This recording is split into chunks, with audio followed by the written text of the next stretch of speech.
As part of this Time to Talk day, I have come to Stoneham Lane Football Complex to talk to Pete. Pete is going to share his lived experience with us. And as part of that, we are having a conversation. There is a content warning that we will be talking about suicide and bereavement. But this conversation is about genuinely asking, how are you, and challenging that stigma around mental health. If you are impacted by anything that you hear within the conversation today, then please do check out the resources that will be linked. I'd like to say a massive thank you to Pete for sharing his lived experience with us and knowing the importance of sharing his story, as well as Hampshire FA for bringing us together and allowing us to use their facilities to share and film this story. Pete, thank you so much for joining me today to have a conversation. Tell me a little bit about yourself. Okay, I'm Pete Hussey. I've been with Hampshire FA for 4.5 years. Primarily, I was employed with the opening of Stoneham Lane Football Complex, where we are now, and my role has developed. So I now oversee the 3 facilities that Hampshire FA got, which are in Havant, obviously in Eastleigh, and up at Winklebury as well, at Basingstoke. Soon to be 4, hopefully, with another one opening in Portsmouth, which is very exciting. That is very exciting. So my roles has changed. I've been in sports facility management for probably 18, 19 years now, so quite a long time. But been in management probably since about the age of 19, 20 years old. Amazing. Through different skill sets. But football-wise, obviously started playing football when I was 9 years old at primary school. Yeah. And all the way up to the age of 40 when I finally officially hung up the gloves and the boots. Oh, I'm not sure I want to. Because it wasn't the getting ready for the matches, it was the recovery time afterwards. Absolutely, yeah. The body, few operations, etc. The body started to tell me that actually, no. In my head, I can still play at the highest level, but my body is screaming at me, no, you can't. The rest of recovery is that little bit longer. So I love football. Football is a huge part of my life, has been for, going on, 38, 39 years. So huge part. Yes, amazing. The reason we're here today is to talk about mental health, isn't it? And tell your story with your mental health journey and what experiences you've been through and how that's shaped you to become the person that you are ultimately today. So Pete, I don't know if you want to start by telling us a little bit about your stories. Yeah, not a problem. Had a very, I wouldn't say normal childhood from the off. Up until the age of 16, did what every child does. You come in when the street lamps come on, and your mum those rules. Your parents allowed you to play with mud and build up your immune system, etc. And very great upbringing, great adventures. And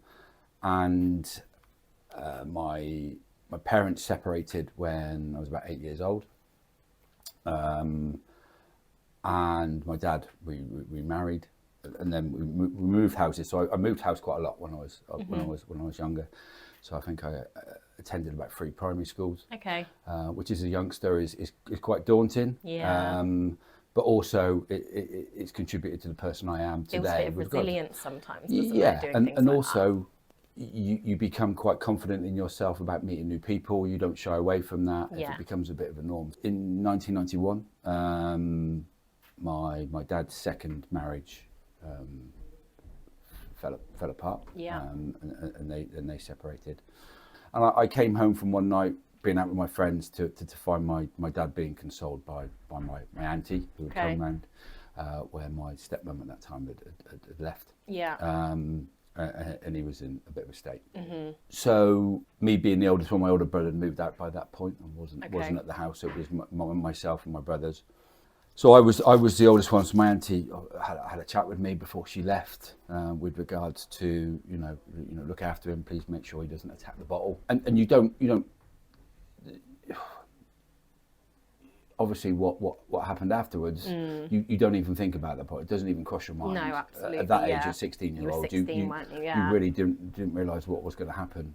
Yeah. Or was going to happen. And I put him to bed that night. My bedroom was downstairs. His bedroom was obviously upstairs. So put him to bed.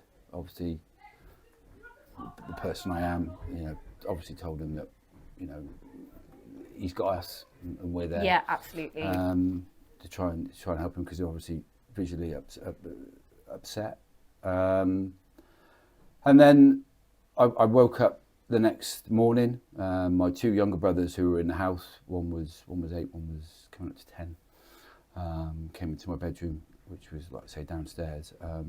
It was a July morning, so it was quite nice. And usually when they got up, if no one else was up, they play, or they go out into the garden and what have not, and wait for everyone to wake up. Fortunately, they couldn't get out of the house. The house had been knocked down. Right. All the windows, all the doors. Which obviously at that point, again, you don't think what is going to happen. Even I didn't think too much of it at the time. Because my bedroom was downstairs, and because I was attending a few parties behind my parents' back by climbing out my downstairs window. What it did, it meant that I knew that I could get out of my window. Yeah, absolutely. I could get out of my window to try and find out what was happening. And he decided to take his own life. Which and the rest of it's some things you over time becomes blurry memories. For me, it could have happened yesterday. It's that clear in my head. Yeah. What I did after that moment is, obviously my first instinct was to protect my brothers from that, and then I proceeded to send my brothers round to a neighbour's house to ask for help. Okay. And at that point, I phoned an ambulance. I didn't know what else. Yeah, what else absolutely. what of else course. to do.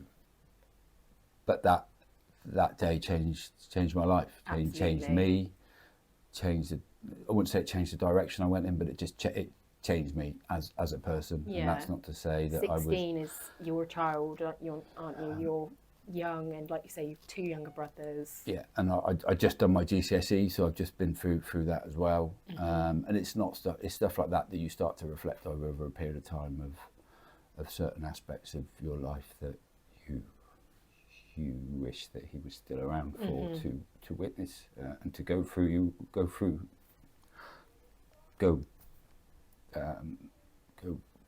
with you.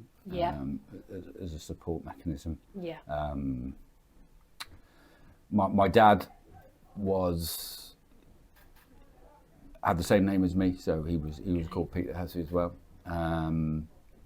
which I'll probably touch on it later. There were certain things as my life panned out that I found out, because the journey for me and my mental health started there. Before that, I was very carefree, but from that point, it changed. You said it changed me. So in what way did you find that it changed you?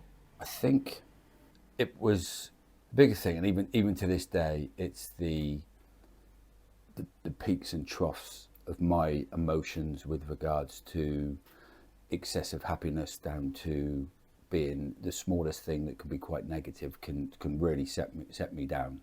I'm a very positive, outlooking person. Yeah. And that's a trait that I've developed as best I can through the processes I've gone through, because that's how I get through day to day. Yeah. And, I'm not saying by any stretch of the imagination that I'm at a level where anyone needs to worry, but I'm just it's a challenge. Yeah. It's a challenge every day. At that age, people still tried to shield you from all aspects, and I don't think, and this went on for about 21 years, where people just don't know what to say to you, especially family. They don't know, not so much immediate family, but certainly the wider field. don't know what to say. Yeah, even that, how are you? Like, they don't necessarily know how to ask that, do they? They don't. And, you know, I'm 6'3.5". I believe the half is important. always. I'm not quite 6'4", but 6'3.5". I've always been tall, you know, even at primary school. You know, I was eye line with my teacher, and, you know, I've always been a tall person. Yet, whenever there were family gatherings where you hadn't seen family for a period of time, their first words to you were, when are you going to stop growing? Or, God, are you going to stop growing? It got, and then after a while, it became a routine thing that they said, that once I went through my life as it progressed, you look into it in a bit more depth, and they didn't know what to say. That became because their they were normal worried. response, that normal go-to to feel safe for Exactly, them. yeah. Because they probably felt reluctant, that they didn't want to trigger something for me that could actually, you know, send me in an opposite direction. Let's talk about that. Having that conversation and saying, how are you? What's your view on that now? Is that's important? Is that not important? Like, having those conversations around mental health and saying, how are you? Without a doubt. And I think what I found is, it's if the question is asked, and I do make it, you know, it's one of my things that I do. If you're going to ask that question, be prepared to listen. Don't just shut it off. If you're going to mean it when you say it, so if you're going to ask somebody that question, definitely be prepared that, you know, that person might open up to you. So it's not only the talking side of it, and having that being comfortable to be able to relay that like we are now. It's the listening aspect as well. So it's both sides. So so when somebody says to me now, how am I? I will be honest. You know, if I'm having a bad day, or if I need a moment, then that's how they get. And people that know me really well will see the different vocabulary that I use to indicate that actually I'm not having a great day at the moment. But, you know, and they know that. So they almost, the people around you get to learn your triggers, I suppose, of when you're not particularly in a good place. And it does sometimes come down to knowing that person, doesn't it? Like, knowing that person and how well you recognise maybe those triggers or those sort of signs that someone might see. And you're less likely, I guess, to notice those signs on someone you see let's say at the bus stop once a week. You're less likely to notice those signs, and you might say, how are you? And it might just be a how are you? But with someone that might be within a football team that you see, train with a couple of times a week, and you play games with, your family, your friends, noticing those is quite important, isn't it? To be able to maybe spot those and get to know people on that level, to make sure that when you are having maybe a more difficult day and you ask, how are you? Like you say, you are then prepared to have that conversation. Everybody has a different story.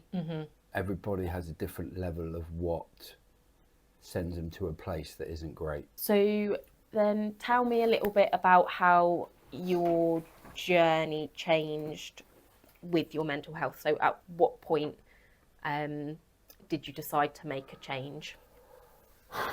Oh, wow. I mean, I think, like I say, from that moment, I changed, and I'm not going to say I did not become a parent, but I became a little bit of a carer from my younger brothers. Not to the degree of you know, we live just us and we're living it, but to a degree that I did look out for them a little bit more. And it's carried on with my beautiful children that you tend to look out for them a lot more. You do not want them to feel an ounce of sadness or disappointment, so you do try and shield them as much as possible. Not too much, because they do need to experience that, but I do think it changed me in that aspect. But I went through from that day. I not to say that I'm not grieving now, but I probably went through 21 years of grief. Didn't realise it. It was just part of my makeup, part of my day-to-day stuff of getting through.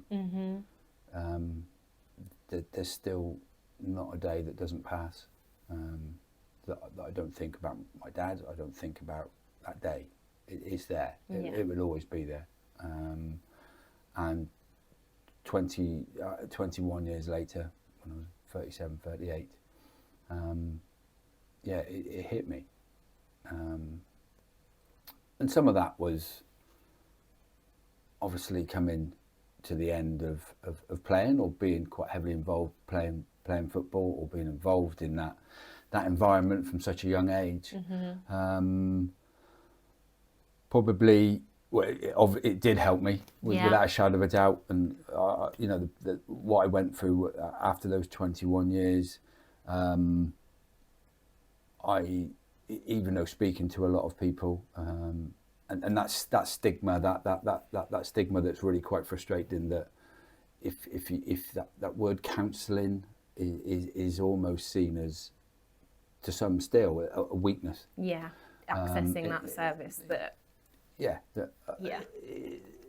And being in the environment I was, you did feel that. Not that anybody would tell you that, but you felt that presence that actually it might be deemed that if I go down this channel, it could be deemed as a weakness. But I got to a stage where I found a lot of people that I spoke to. I needed that independent person that I didn't know, that didn't have an opinion, that didn't know my story, that I could talk to, tell them about me as much or as little as I wanted them to know, to listen with no judgment, with no preconceptions, and listen to me. Sometimes the thing is, when you're in that moment, the age of 16, you feel like nobody else in the world is going through what you're going through, or has ever been. And you feel quite lonely, purely because your emotions are relatively new to you, and you think no one else has ever felt this, and that can be quite self-consuming with regards to, you become quite inward and quite, no one will understand. No one will ever understand what I'm going through right now. And that's scary. At that age, that was scary. And I think we're touching on about talking and sharing and listening, etc. And the counselling was just so empowering to my life. If I'm honest, it changed a lot of things. And would I go as far as saying life changing? Yeah, I would. Amazing. I would. So that thing that could have been deemed as a weakness, because that was the stigma, is a huge strength. Actually, it takes flip it on its head. To sit in a room with somebody you don't know. And I went through a process. I went through the process of, I visited different, I don't know what you would call them. Clinics, surgeries. I don't know, but I local different to me, spaces. Different spaces. And not only did I want to find the environment that I felt most comfortable with, but also the person that I was speaking to. So I did visit 3, and just had a general conversation, not about what I wanted to speak to them about, but just a general conversation. And I found one, and she was incredible. And that 6 months of going through that process, it's incredible what they do.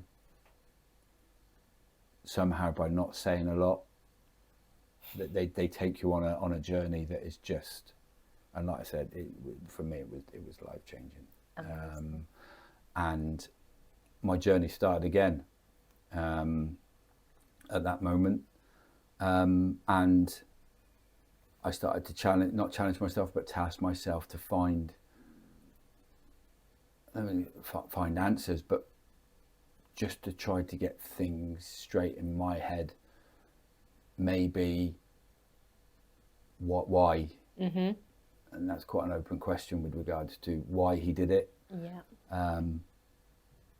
But for those 21 years, there was part of me that deemed him quite selfish for what he was doing. And that did eat me up inside. That really, you know, how could he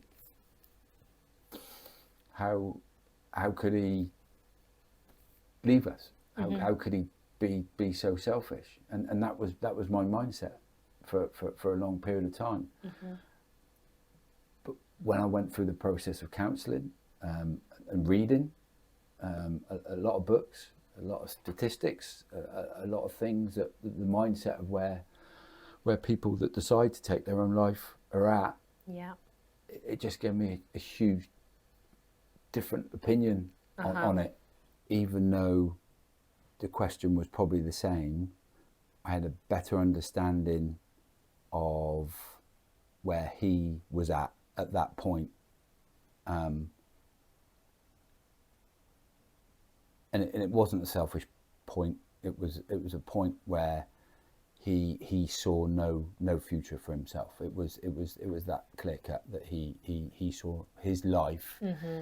He saw no future. Yeah.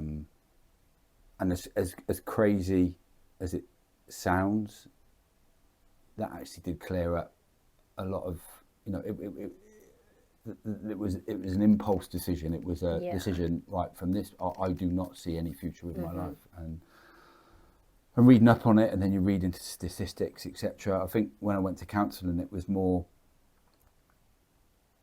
I wanted to find out more how he'd got to that point. So it wasn't all about that one moment. So I found out more of his story in the 6 months to a year leading up to the point we got to when he decided to take his own life. And then it just went from there. So I then started to speak to a lot of key family members, and the more information I found out, because I was 16, we were children, that, you know, you don't know what your parents do, you don't know what's going on behind the scenes. They're your pillar of strength. They are there at every step of the way, and I was finding out more and more, and the more I found out, even though it was hugely upsetting, some of the stuff I was finding out, it chipped off little by little those that darkness, and gave you a lot more light with regards to how you feel inwardly, in your own mental health. And you start to have an appreciation of what others around you went through at that time. Like I said, at the time you feel like no one else is going through this. You are what you've seen, what you've gone through, only you've gone through that. No one will understand. You can't talk to anyone about it because no one will understand. I started to find out how other people had reacted and how it affected them. Which I didn't know. And then, you know, like I said, I was named after him, and you find out from your mum, who is just a pillar of strength and somebody that I idolise. You find out on the morning of when it happened that she got the phone call, and when they told her the name, her initial reaction that it was me. That is, I wasn't prepared for that. No. You know, even after 21 years, you're not prepared for that, and you just realise what other people have gone through, and that is the emotions that they experienced on those days. Honestly, it was just, I can't imagine what she was going through when she, you know, when you get that knock at the door, and then that said, and her initial reaction was at me, and but in a crazy way, it was to me, that was, like I say, another chip that had just been knocked away. So every time you're talking about this, you are feeling that exactly, and they not so much shield you from it anymore. They almost feel like the gates are slightly open, and now we're at a place where we can talk about it. We now freely talk about it. Yeah. You know, I do. If we were sat here 15 years ago, we would not be having this conversation. Yeah. Do you think that's something that comes with age, or do you think that's an actual change within society? Like over time, we've become more open to talking about mental health. It could have been the start of it. I still think there's a long way to go, massive way to go, and there's still barriers and that to cross. And you know, there's some great work that people are doing out there, including yourselves, obviously. Yeah. But you see a lot of, you know, if you read the stats that are out there, you know, certain age groups, genders that are more likely to do that. Absolutely. And like I said, there's some, you know, on social media and that, you see a lot of fantastic people doing some absolutely incredible work, still chipping away as you do. I think the mindset will always be there with regards to that stigma. I think it will. The more people that start to do it and make it almost, I don't want to say the word routine, but if small steps, and every small step is a positive. We're all listeners. We're all, you know, we don't have to be a mental health professional to ask someone how are you and mean it, and be willing to listen to their answer. I totally agree. And within Hampshire FA, we've got some fantastic people that do that. It's not a loose term that's just put at the beginning of an email. It generally means, are you? How are you? That when they ask that question, I know that if I've got an answer, actually I'm not, I know that they'd listen. And that's huge. Not only for myself, but also for the teams we have around us. You know, we've got a lot of younger people, we've got coaches, a lot of players, we've got a lot of people around us. It's a big organisation, isn't it? And you're working with the community as well. Exactly. Like I say, I always go to that 21 years, and it was after that 21 years that I found that all that time and everything that I'd gone through, and it would maybe even been before the age of 16, but football was my medicine. And after the age of 16, it without me knowing was my place, my getaway. You know, when I stepped onto that pitch in whatever capacity I was, nothing else mattered. My focus went on to that, what you were doing, and it distracted me from everything else in the world, and that was my medicine. That was my get out. And I think that's why, and this is when you start working things out in your head, that when the latter part of 30 and you're looking at maybe you can't play anymore, I think that's when the 21 years, and that's when it starts hitting you that, you know, when I'm not playing or I'm not involved as much, what am I going to do? What pathway do I do now? I've now realised that actually football is a huge part, sport in general is a huge part, and it's been my get out, and I'm not going to have that anymore. What am I going to do? I've built up layers of strength over time, but what am I going to do? So I started running in 2016 and put myself in for the London Marathon. That's what we like to hear. Which you look at things and it was crazy. And I say the 2017 London Marathon because it was the one where Prince William and they spearheaded the mental health campaign at that marathon. And I didn't know that at the time when I put in my ballot or I put in my entry to run for a charity. And you start looking at things like that, and was it in the cards? Was it, you start looking a little bit more in depth. But I went through, I didn't have long to train, so my ballot or my call-up happened 3.5 months before the London Marathon. So quite a lot of vigorous training. But that time of running all those miles, I think in 3 months, I ran in excess of 270 miles. in training. I can only imagine. I can only imagine. But that headspace of where I'd go to, I became a lot more comfortable with. Yes. I built up, not barriers, but I built up walls of defence while going through that process. And it's still there now. I don't run as often as I'd like to, if at all at times. And I'm lucky enough to work in football. I'm lucky enough to still be in that environment. Yeah. But mentally, I'm obviously in a better place than where I was, 10, 11 years ago. So there were a lot of answers, a lot of things that I worked out about myself. Yeah, in that time. I think sport and exercise movement is a big protective factor for a lot of people, and yes, that's my background, my passion, what I love, and probably my protective factor as well. But being able to have different protective factors in your toolbox is so important, and that can be the community around you. And from what you've said, I think that's probably true, isn't it? That your workforce around you, they're part of a protective factor, part of your community. Yeah, definitely. And I think, from the age of 16, I always looked up to my coaches, always showed them respect. But I think from the age of 16, those people became more. And you say about how things have changed. I think human nature is human nature.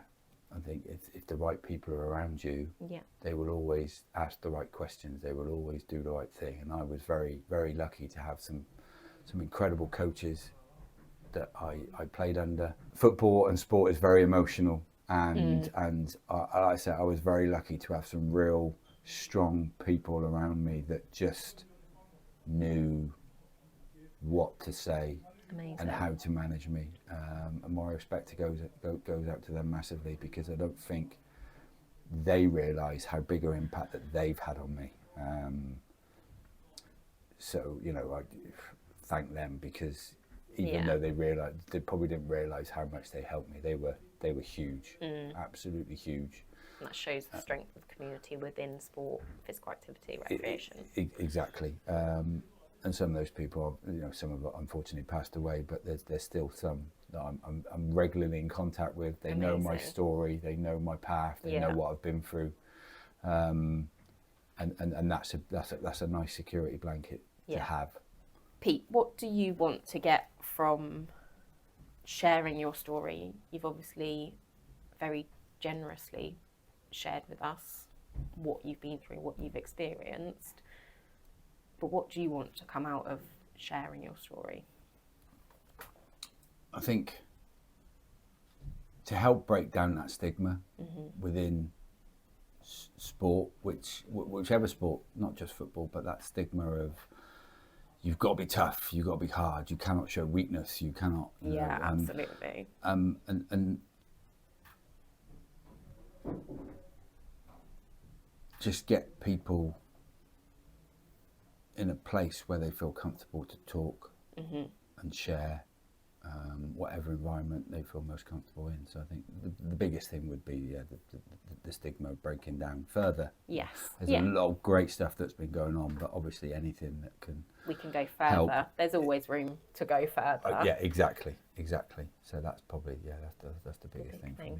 And those conversations, as you've said throughout our conversation today, actually each time someone that may be experiencing or has previously experienced ill mental health or challenging times with their mental health, because we all have mental health and different experiences are going to impact our mental health differently, you do feel a little bit better when you talk about it. It might be challenging to talk about it, but you do feel better, and it's not a weakness, it's a strength. And actually someone else in that room might be experiencing something similar, and all of a sudden they feel that they're able to talk about it because they realise it's okay to talk about it. Yeah, and the snowball effect that it just grows. But I couldn't agree more. I just think that, like I said earlier, 15 years ago, would we sat having this conversation? No, I would have shut it down. I would not have wanted to talk about it. Sit here. It was, you know, there was too much inwardly that I just wasn't strong enough to talk about mentally. And where I am now, I am, and the process that I've gone through to get to this stage it's been a journey, a very, very emotional one. But like you said, the more you talk about it, the more you share, it chips away. And I guess that is another really good point that hopefully maybe as a result of us having this conversation today, someone else might go and get some support or look for some signposting that they might not have done before and actually help them with what they're experiencing or what they've experienced in the past. So as you've said, that counselling was pivotal for you. That really changed, and like you said, 15 years ago we wouldn't have been sat here having this conversation, but we are able to do that today because you did your research and you accessed a service that was there to support you. Absolutely.